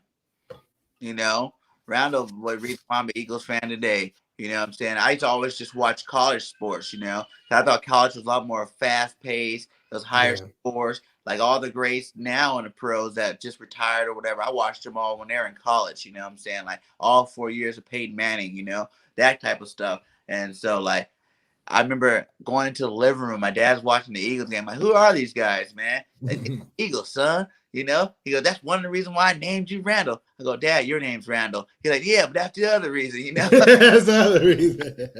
He goes, that's the other That's awesome. guy right here. So, well, let me see him, you know? Let me see what he's talking about.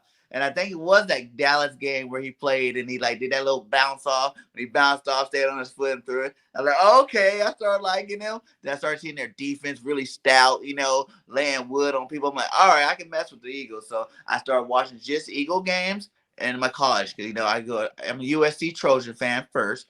I'm in Okay. Alabama. I do roll tide when I'm here. You know what I'm saying? But if it was the Alabama USC game, no matter how good Alabama was, I'm going with my Trojans. You know what I'm saying? I I do respect that. both teams players. You know, I like all the players from both teams, you know, that are in the NFL doing their thing. But yeah, so Randall Cunningham definitely my favorite Eagle of all time. You know, my number one guy. After that, you gotta go Reggie White. You know, like he was the minister that laid the wood, and like he's great. Like I said, I liked them both in Green Bay and with us. You know what I'm saying? He did a good job there. He's like one of the all-time greats at his position. So Facts. we got a lot of really good players, but there's very few that are like the best at their position the whole time they were playing. I think Reggie's one of them. You know, I definitely got to go Dawkins next. You know, Dawkins Weapon X definitely did his thing, man. And I love when he's come out there, but boom, boom, boom. Facts. Oh man, they got everybody hyped, man. Like, yeah, dog. And he was, you know, I'm a little guy myself. You know, I made it semi-pro, but Dog was a little guy. He was laying wood like he was 6'7". You know what I'm saying? Like Facts. 250 pounds and laying people out. You know what I'm saying? So I love Dawkins, the energy he brought to our team. After Dawkins, what's that, three? Who did I say again? After Dawkins, it goes like Donovan McNabb. Donovan McNabb, my second favorite Eagle quarterback of all time. The only thing I got against Donnie is that chunky soup thing he did in the Super Bowl. Have two Super Bowls, the guys. We should have two Super Bowls. But he sold his soul for chunky soup, chunky soup in the end of that last one for the dynasty for the Patriots. That's my opinion. You know, that's why T.O. went off on his ass. But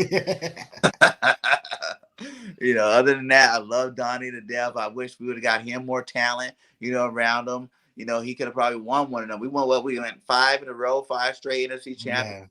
Yeah. If T.O. would have came back, and you know, obviously you can't go back in time, but I'm of the opinion if T.O. came back that next year, we would have won. Yeah. Like there wouldn't have been it wouldn't have even been close. I think we would have blew Easy. most of those teams out, to be honest. Like, I mean, we went to the Super Bowl without Terrell Owens. Yeah. You know what I'm saying? Like realistically, like yeah, that's what a lot of people don't realize. We didn't have Terrell Owens for what 8-9 weeks. Yeah. So I mean, we were a Super Bowl team without T.O. Imagine having him.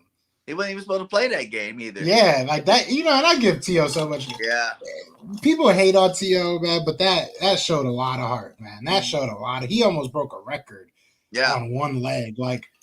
God bless that man. But yeah, if we would have got Terrell Owens back, it would have been a wrap. We would have won another Super Bowl. I have no doubt of that in my mind. Yeah, I agree. And my fifth guy, you know, it was kind of a toss up between Shady and Brian Westbrook. But like I said before, I give Westbrook the nod over it because he was just a little bit more, complete both sides. Even though Shady broke some of his records or whatever, but Westbrook was a little guy. Did big things. You know what I'm saying, on a team that Yeah. two other good running backs too. That he looked up to with Bo Halter and Deuce Staley at the time. You know what I'm saying, but he just brought himself out and he shined. He was doing kickoff and not punt returns and running them back to the house. And he has a lot of big highlights. Miracle at the middle ends. Before Deshaun did it. Yeah, before Deshaun. People don't know. There was like 3. I don't know why. Like that one shouldn't have been number 2. The Deshaun one, for some reason, is like number 2 to a lot of people. Yeah. But there was the Herm Edwards. Yeah. Right. That he picked up the fumble, brought it back for a touchdown. That was the first one because that was the Giants. Yeah. And then the second one was when, I guess it wasn't last second, so maybe that's why they just, but the Brian Westbrook returns the punt return for a touchdown in the fourth quarter.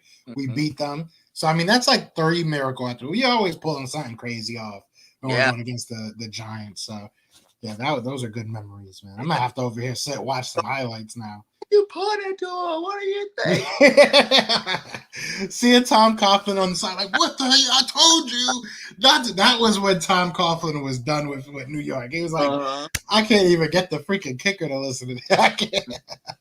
Like you said, shout out to Matt Dodge. I think that's what his name was. There's a lot of honorable mentions. Like you said, D-Jax. He's one of my, probably, in my era, he probably is my favorite receiver all time. I was there in Oakland when he Foles had 3 of those 7 touchdowns, and I got to meet his mom and like got my his mom, and like he's a really cool guy, man. Like Deshaun's like one of my favorite, players of all time. Definitely one of my favorite, probably the favorite receiver on our team we've ever had. You know what I'm saying? So definitely, yeah, I agree with that. It's crazy too, because like running backs, like I put McCoy because I liked him. Like I love Brian Westbrook, don't get me wrong, but I was really young, so I didn't like connect to Brian Westbrook.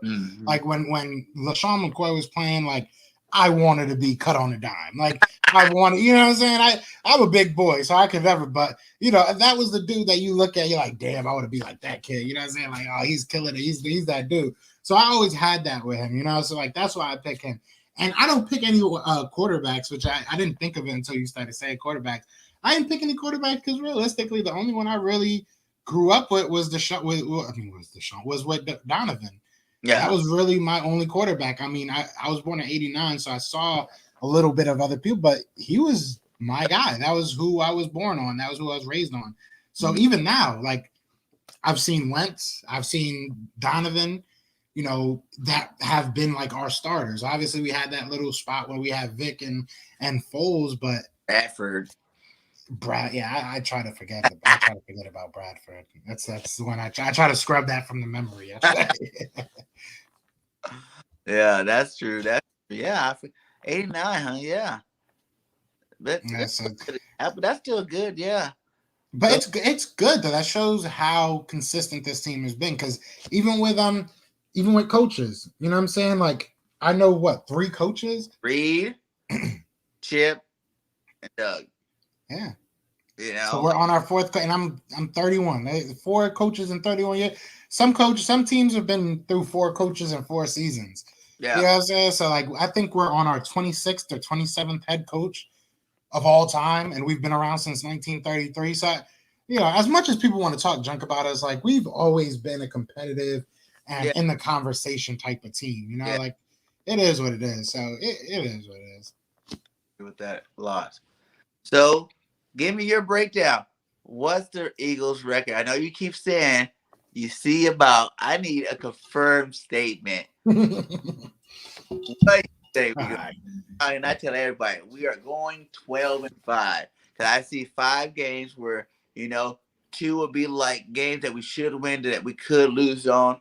And then 3 of them, just they're good teams. You know what I'm saying? Like Tampa Bay. If we lost to Tampa, I'm not going to be all like, because we play them early, and they are the defending champion. So that's like a worthy loss you can deal with. And then who was the other one? Kansas City. We got Big Red. You know what I'm saying? Like I give Big Red respect. If we lose to him, he's like, okay, good job, my nigga. Like you did your Yeah, best. exactly. You did your thing. You did what you're supposed to do. You're supposed to beat us. Yeah. If But I'm being optimistic, there's not too many other teams that are guaranteed to win us. To me, you know what I'm saying? Like I can't really see one. Like the Cowboys, like I can see our division splitting like we normally do. You know what I'm saying? Sometimes yeah, we always sweep somebody, but the other two will be a split. And I yeah. see that happening again, you know what I'm saying? Like it's possible. I don't like it. I like to say we're gonna sweep the whole division the whole year, but in realistic terms, it's possible. Those division games get kind of tight. Yeah, I mean, it's 17 games. So, like, if I was being optimistic, I could see us squeaking out 11 games. I could see it because, like you said, there's no outside of the like you said the Chiefs, um the Bucks. I'm trying to think. I know there was like 3 or 4 teams that I was like, I kind of expect a loss, right? But like outside of that, we play the Saints. The Saints ain't who they always been, so They're that could be an pretty easy win. There's a lot of teams on this roster or on this schedule that, like you said, aren't necessarily definite losses. We could definitely win 6 games. Like I have 6 games on the schedule that I look at and be like, I expect us to win this game no matter who we are. You know what I'm saying? Unless we're absolutely trash. If we're a competitive team, I expect those 6 wins, right? right. And then you look at the schedule, and there are 4 to maybe 6 more games that they could squeeze out. Yeah. If I'm being optimistic, all right, I would probably say the schedule, the record I would be looking at is like a 10-7, maybe a 9-8. That's my realistic optimism. Like, and I think that's good enough to be in the playoffs. I don't think that there will be a wild card team from the East. I could be wrong about that. But I think that, I think that this whole division sucks. If I'm being real, I think that we're all kind of in a rebuild. So, I mean, somebody's going to, I don't even want to say rebuild. We're all trying to figure out who we are because the Cowboys have to figure out their defensive identity. We have to figure out our identity in general. Washington, obviously, again, they have to worry about their offense. The Giants, I think, are probably the most put together team as far as like everywhere they have solid players. But even them, they got to figure out what they're doing with their quarterback. They got to see if Kenny Golladay can give them 17 games. What is Saquon Barkley going to come back as? What is Darius Slayton going to take a step up and be a number 2? Is Evan Ingram going to actually earn a Pro Bowl this year? Like there's so many questions on every team. So I think that a team is going to be given 4 to 6 wins from this division, right? So why can't it be us? Right. So I think if we can get 4 to 6 wins from this division, I think we make the playoffs because I don't see anybody being blowing me away good, So I think that realistically, if I'm being optimistic but realistic, I would say 9 to 10, maybe 11 games, but if we do well, I could see us win 9 to 10 games. That's my. All right. I'll jump off that bridge. You know what I'm saying? I'll jump off that roof. I Yeah. can't say 12 or 13. I just don't see it yet. I just don't see it. I respect it. I love it though. And I'm gonna fight for your right to say it. But you know what I'm saying? Like I want to be surprised this year, if I'm being honest. And that might be vain, but I want to be surprised. I want them to prove it to me for once. Because so many years, I feel like as Eagles fans, we jump off the roof, man. We jump off the bridge, whatever you want to call it. We jump out the window, whatever you want to say, man. I'm tired of Ghost riding the whip. You know what I said? I want to see this ship right itself. And I love Jalen Hurts as a person, saying all the right things. Nick Sirianni is saying all the right things. This coaching staff has been. Oh my God! Every time I say Siri, my Siri pops up. But this coaching staff is saying all the right things and everything. So, on the surface, I'm excited about it, and I think that we can be a good team. But I felt excited about hearing Doug Peterson talk. I was excited back then too. So you're right. Yeah. I was like, yeah, we're gonna win 10, 12 games, and like the whole first half of the season, you're just like, what's going on? It takes you exactly. No, I said 12. You're only 4 weeks, goddamn. And it's crazy because the NFC East has been bad for a while. Like, realistically, like the Washington, they won their division this year, obviously with a poor record. But the last time they won it, they were what, 10-6, and they started off like 1-5 or something like that year, and they won 10 games in a row to go and to make the. A lot of people don't remember that they sucked, but Yeah. they won it. Same thing with them this year. They sucked this year. I think they were like 0-5 to start the year, and they ended up making the playoffs. The Eagles have not. We won a Super Bowl. Outside of that year, nobody's been really good in this division for a while. It's been a lot of 9-7, 8-8 teams. So, I mean, the Cowboys had one good year. Eagles had one good year. But outside of that, there's been no consistency. So, we'll see. And how they said with the Eagles, too, like, but the Eagles, you guys went to the Super Bowl and you went to the playoffs the next 2 years.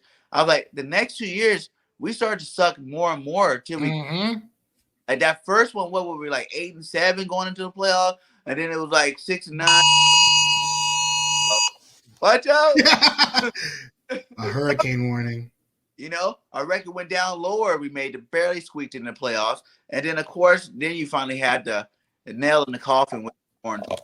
I don't think we ever go back to 4-12. I can't say never, but, that would seem like that was just ridiculous. Yeah, I mean, I think that we're a team that turns it around quickly, and I think that this will be no different. Mm-hmm. But you gotta temper your expectations a little bit. And honestly, it's gonna be fun to see the Cowboys with egg on their face, because I really don't understand why they're so excited about this team. But prove me wrong. I can't wait. Last year, I was so excited to like start my podcast and everything and talk about the Eagles. And it depressed the heck out of me for the whole year.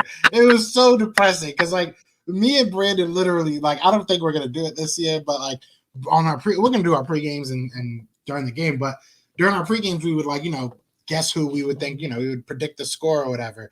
And it got to a point that it's like it got to be the Eagles, right? Like at some point we got to win something, right? Like it was bad. So I'm hoping not to go through that again this year, man.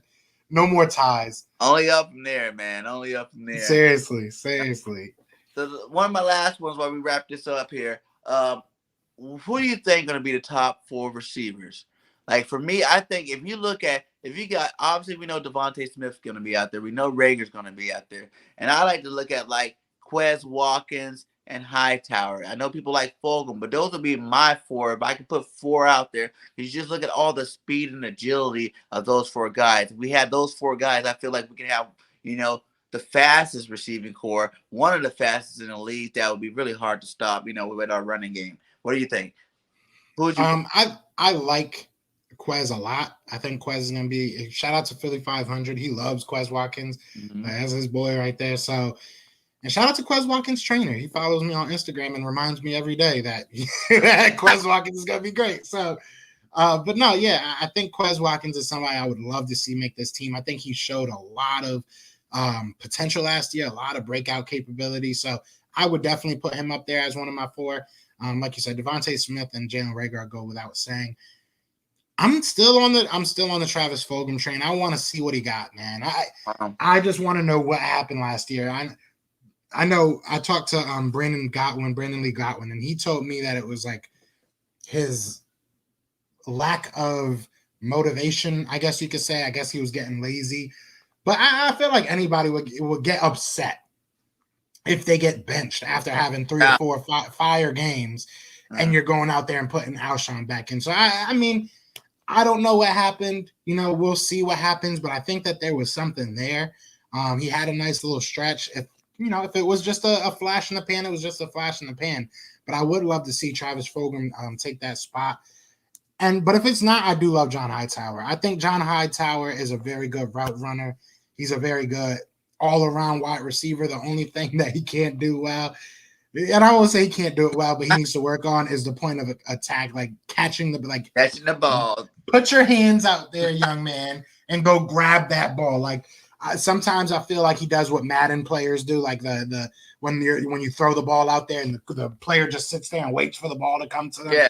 Like that's what John Hightower did a lot of, and I don't like that. But that's teachable. You can move him out of that, right? So I think John Hightower showed us some stuff last year. So if Hightower made it over Travis Fulgham. I wouldn't be the most upset, if he was seeing more play time. But I would love to see what Travis Fulgham has. I just think that he's like that Alshon type. He's that, Yeah. and I'm not saying he is the skill set of, but like, he's that Julio type body. Like he's got a big body and he's got a little bit of speed on him. He's not slow. He could take over a game.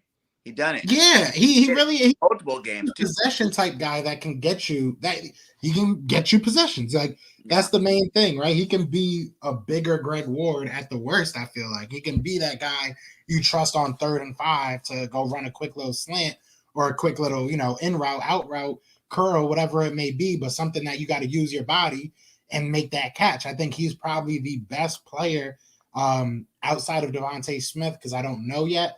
But on our roster that we've seen, he's probably the best wide receiver at that, at just high pointing the ball, at using his body to make plays. So I would love to see that utilized, even if it's like a red zone type thing. But we'll see. We'll see. I'm not mad at any of those 5, to be honest. Keeping, and is JJ in or out? I'll say we're keep 6, and I hope J Jaw's gone. I hope, but I think J Jaw probably will make this roster. He probably will. I just haven't heard enough bad. I feel like if he was bad, people would have been like, like I feel like this, like last year, his rookie year, you heard a lot of like weird stuff, nothing like good or bad. Then last year, you kind of heard like a bunch of, he looks a lot better. And then this year, you just don't hear anything. So I'm just like, what has he done? Has he done anything? I've seen one highlight of J Jaw, and he did like a half little bunny jump in the back of the end zone when he wasn't covered. It was like the ugliest catch ever, but. Like I don't know. I hope he doesn't make it, but he probably will. All right. Yeah. I said that 6, 7. Because I think it depends how many running backs we keep. Because that's another situation there. Like I can see, Miles Sanders, Gainwell, Johnson, but then after that, it's like the way that they're hyping up Scott. You think he's going to probably be there too. So that'd be 4. But I don't think you really need to keep too many more past that. You know what I'm saying? After those 4, Howard done had his shot, 2 times already, to come in here and beat somebody, So I'm not looking for him. And then Holyfield and Killins and those guys, they ain't getting no PT. I heard Killins supposed to be over the receiver. I don't know if they still do. They had said, someone had said that earlier in the offseason that they're planning on moving him over to receiver because of speed. But like the only way I see him making the team is if he's going to be our kickoff return guy or something like that. I just think the backs ahead of him are a lot better. So, I think Kenneth Gainwell might be that guy though. Like, if we keep 5, I think it's going to be Kenneth Gainwell being like more of a wide receiver type guy, like a slot guy, because he ran out of the slot a lot in college. I know. So, he might, if we keep 5, like I said, I think it'll be because of that reason. I think it'll be because he'll be the guy, the most exactly that did handoffs, sweep handoffs, or even like exactly. Why you still got Miles Sanders back there? Like, man, Nick got an opportunity to make a really awesome and fun, explosive playbook. I can't hear you. Hold on. I can't hear you. I said, hello? Is it me? Hello? I hear you. Can you hear me? Hello? All right. Well, I think he froze up there, buddy. I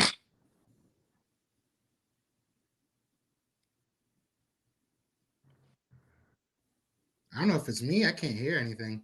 Hello? All right, I can hear you now. Yeah, you went off. You went froze for a while. My bad. I was like, is that me? Not your bad. It's storming out there, man. I already heard the alert. Yeah, I'm about to get swept away, man. It's not even raining yet. It's not? I don't know. We'll see. Hopefully, for this, if it's not even raining yet, they're just warning you that it could rain. No, again.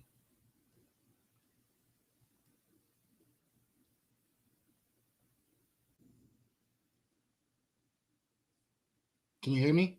Oh yeah, I can hear you. All right, my bad. I don't know what's going on with my laptop now. But yeah, what was you saying? My fault. I said I see that Nick can make a really explosive playbook. You know what I'm saying? Like if he was smart, as he say he is, Like, I see that our team can have a really explosive, dynamic playbook with a lot of like new things and new wrinkles in it. That it's gonna be really hard to stop. Like I said, look at all the speed we got on our offense. You know, we got a quarterback that got a little bit of speed. You know what I'm saying? And that can throw the ball. And I see him doing a lot of short passing. You know, Devontae Smith, you know, route running specialist, I always call him. You know, the Slim Reaper's gonna come out there. And I was watching that video. You see that one video where he did that thing? That guy was like guarding him, and he was like, yeah, he's killed. He's made a lot of college athletes look stupid, for lack of better terms. and that dude was like all lost backwards. I can see him doing that to people this year, man. I'm looking forward to it. I definitely, and like I said, it doesn't have to be nothing crazy. It just get the ball in their hands, get them in open space. You know, we got a bunch of punt returners at wide receiver right now, and that could be good or that could be bad. You know what I'm saying? It depends on the coaching staff to get them in the right positions to use that. But there's more than one way. It's not just about throwing that deep ball to Deshaun Jackson and get your stacks up. Like exactly. I see him taking a bunch of 7-yard, 7-yard ends. You know what I'm saying? Like 5-yard slants. You know what I'm saying? That if he hit that right spot, he can turn it up and no one's gonna be able to catch him. You know, exactly. I see him being our first 1,000-yard receiver in a while this year. You know, I hope so. With 17-game season, I think. See, that's what I think. A lot of people have realized with the extra game. That's going to bring some extra stats, you know, for everybody. It's going to make them look a lot better than maybe they would have looked this year if we were still playing 16. You know what I'm saying? Like, they're going to have that extra game to get an extra 100 or 200 yards thrown on there to make it look nice. You know what I'm saying? So I see a lot of, single season records getting broken this year. Like, getting broken this year for certain teams, for sure. It's got to be asterisks, though. They got to put some asterisks because from now on out, it's going to be 17. Yeah, that's true. You know, back in the day, they only played 15, and they went to 6. Yeah. So, you know, I don't know, man. Like the Dolphins, when they won 17-0, that was the Super Bowl 2, right? They counted the Super Bowl 2. Yeah, it was 13-game season, I think, or 13-game season. Yeah, so it's like they won those extra games to go 17-0. You know, now we just got 17 games. You know, yeah, that's crazy. Talk about progression, man. We got football on Nickelodeon and stuff. Who would have thought that? Right? It's everywhere, baby. And remember back there was only football on Sunday. Now we got it on Monday, Wednesday, sometime Tuesday, Saturday. Yeah. It's a beautiful thing. Sometime, man. Honey, that's for sure. They making that too. Yeah, hey, they could give some of it to me. I'll take some of it. Right. But man, it was a pleasure being on with you. You know, tell everybody out there that even though I know they know where to find you, but tell them where, you know, give them your background, where they can find you at. Yeah, man, Joe Castro, Philly the podcast. If you're on Twitter or Facebook or whatever, you can search me up, Philly TP. Instagram, we're everywhere. Go check us out on the Newsbreak app. We got a lot of exclusive interviews over there. And I just dropped a video over there about Jalen Hurts that isn't even up on YouTube yet. So definitely go check that out, man. We're everywhere you can find a podcast. I appreciate you having me on BIRGANG 31, man. I've been watching your channel. I appreciate the grind. I respect the grind. You know what I'm saying? And anytime you want me on here, I'm more than down to come on and chop it up, man. It was a lot of fun. I appreciate it. I mean, it's the world to me, man, getting guys like you out here. You know what I'm saying? Yeah, I just want to get a lot of collaborations going with everybody. You know, I think it's a bit, a situation where we all can do it and help each other out. You know what I'm saying? And it just be good talk. You know what I'm saying? I like talking with people, different people, new people. You know what I'm saying? Bringing out the best and trying to get them to bring out the best in me. We can have a good time. And it's always fun talking birds, man. I can talk forever, man. We can talk about it for 2 more hours if we want to. I know you got 15 shows today, so just want to give me some food in my stomach. But yeah, man, it's a pleasure having you on. Like I said, I'm down to, if you ever doing anything on your channel, hey, I'm down to be on there anytime, anywhere, whatever. Definitely. Man. We'll get it popping now, and yeah, I hope we can do something again soon. Definitely, brother. Definitely, yeah, we'll get it popping. All right, big dog. Well, you had to enjoy the day. Stay safe and fly, Eagles, fly. BIRGANG Nation out. Much love. Peace.